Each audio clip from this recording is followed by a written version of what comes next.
Hello everyone, welcome back to the channel. And welcome back to another video in this casual, lightly edited series where I discuss some projects that I've been working on and that are either completely finished or mostly finished, like in the case of this machine right here. So without further ado, let's get started. What exactly is going on here with this one? Well, the origins of this machine are actually a little bit different than from the previous projects we've been discussing.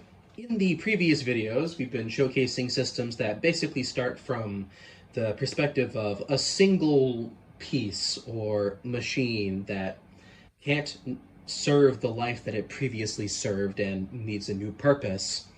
For instance, in the previous video, we were looking at a 2015 MacBook Pro that was heavily liquid damaged, that realistically couldn't be a Mac anymore, and so inspiration needed to strike on what to do with it. And in this case, it's a little bit different. This is basically a series of different unrelated parts that at some point I realized all wanted to be a part of the same machine. To begin this, what ended up happening to start with is this machine came into the bench first. This is a Lenovo IBM ThinkCentre. And yes, it's probably a little tough to see on camera, but this does in fact have both a Lenovo badge and an IBM badge on the same machine. This is back when they were doing that transition process where IBM was effectively selling off their consumer division to Lenovo.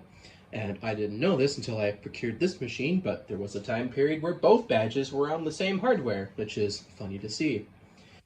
And this machine, when I got it, was completely dead. The motherboard had been fried, it was burned up pretty bad, and the power supply was dead. And everything in this was pretty much completely proprietary, so trying to fix it would have involved getting the precise components intended for this architectural platform, which I'm not a fan of, and I didn't really see a point in doing that. So the shell of this stayed, and the rest of the guts were scrapped. In addition, there was a customer that brought a different project to us, a completely different computer that had been trashed by that previous customer. After that was set aside and I kind of wanted to figure out what to do with it, I re-remembered this and realized I could put the hardware into this. Now, what do I mean when I say the other machine? Well, let's get into that right now.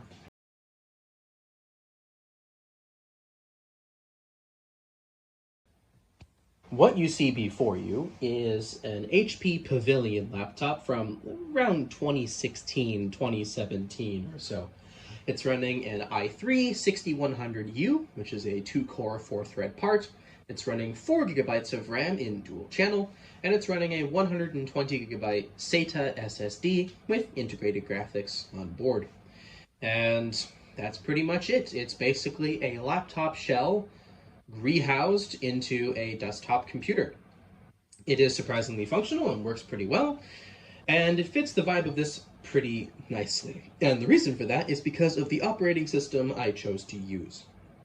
You see, when I was thinking about putting this system together, I had kind of a brainwave, and it all comes back to cars, which is something I have a decent amount of understanding in as well. And what a lot of people love to do with the classic car industry is what they call resto mods, where they take a classic car shell and they totally rebuild it with modern hardware. They completely ditch the old engine a lot of times and put a brand new one run by computers. They put brand new aftermarket brakes. They build a custom chassis underneath, modern wheels, modern transmission, all of these modern conveniences, but they style everything to look like the old car. So you get that classic car feeling without a lot of the baggage that can come from classic cars. Now, many people have different opinions about that, so do I as well. But in this particular case, I thought it was actually a fun analogy. So what I did is, this is currently running the latest version of Linux Mint. However, it's running it with a Windows XP skin over top and a pre-configured Wine instance that has some classic Windows applications running on it, such as Space Cadet Pinball.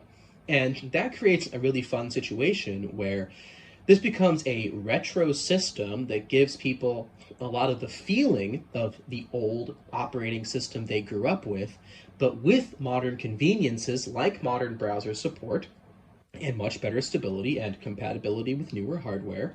And it still allows for hardware that realistically isn't all that fast or capable to suddenly gain new usefulness. And because it's newer hardware, it's in theory a lot more reliable and easier to source parts for. And it also means it consumes far less power. This thing pulls, I think, 3 watts at idle maximum. The Core 2 system that was in here would not have done that. And it just creates a fun, unique experience that is sort of a little bit of the best parts of retro computing with some of the downsides removed.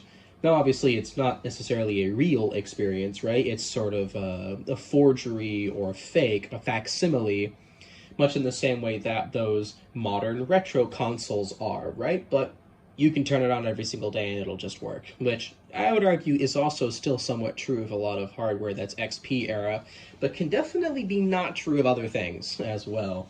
So it's kind of a fun thing to see, and it was just something different here. Power button on this machine is right here.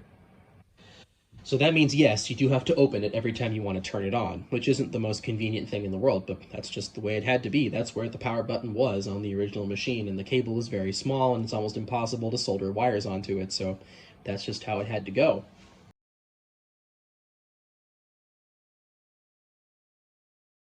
It may be a little tough to see on camera, but we have one USB port here. This is 2.0. We have a USB 3.0 port here. We have HDMI for video out. We have Wi-Fi and Ethernet capability, and we have power through this 3-barrel IEC style connector plug. And that's all of your I/O, other than a single USB port on the front that we saw earlier that I added. It's of course not completely finished. There is a blockout panel I'd like to put here so that you can't see anything. And the single biggest thing I want to do is reconnect the original fans, which you may have seen them earlier. They're mounted in front here, and so I'm waiting for a USB adapter in order to install everything appropriately. But the project honestly turned out pretty great. It works pretty well. It is blissfully quiet, consumes basically no power, generates basically no heat, and it's a very kind of cozy experience for me as somebody who both loves Linux and loves the classic Windows experience. It's just kind of fun seeing them both together physically and software-wise in a single machine. You know, the strengths of both kind of being played to their advantages here. It's fun. It's definitely not for everybody. I'm not going to convince everybody that you should go out and take your working AT systems and gut them. Please don't do that. But for those of you out there who have battery-bombed machines or other very unsalvageable devices that are economically totaled, think the car analogy again, right? Instead of doing that and just chucking it in the bin or using it for spares, maybe it could be an opportunity to do something different, something unique, something with its own personality and character that you give it, rather than what Apple or IBM or some generic company gave. I think that's fun. But yeah, this video has been pretty simple. We've had a few interruptions due to the living situation, but it is what it is. Cats like being cats. So I hope you've enjoyed this video. I know it's been shorter and not as in-depth. There's just not as much to go over in this. It's a pretty simple project. It's one of the later projects. I will say near the end of the video, I will be bringing this to VCF SoCal, and I'm debating about whether or not I want to actually offer this to someone. I tentatively would not want to ship it, although I suppose I would be game to it if someone was genuinely interested in paying what it takes to ship it nicely. But if you happen to be in the Los Angeles area or the Orange County area or the Ventura County area, or maybe up in Orange, California, if you happen to catch me during the event, then you are welcome to reach out and let me know if you would actually like this machine.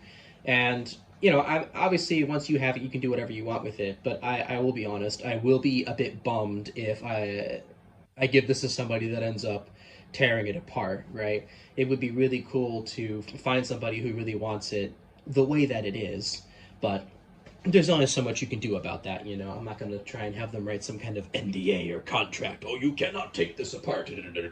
But it would be cool. I kind of see these almost as art projects in a way, and it's a little sad to me when someone dismantles the art, but that's entirely up to the owner's discretion. So yeah.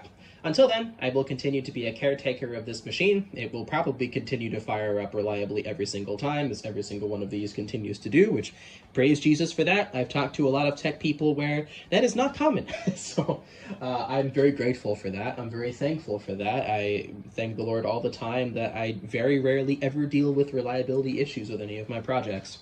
It's quite nice. But yeah, that's enough waffling for this episode.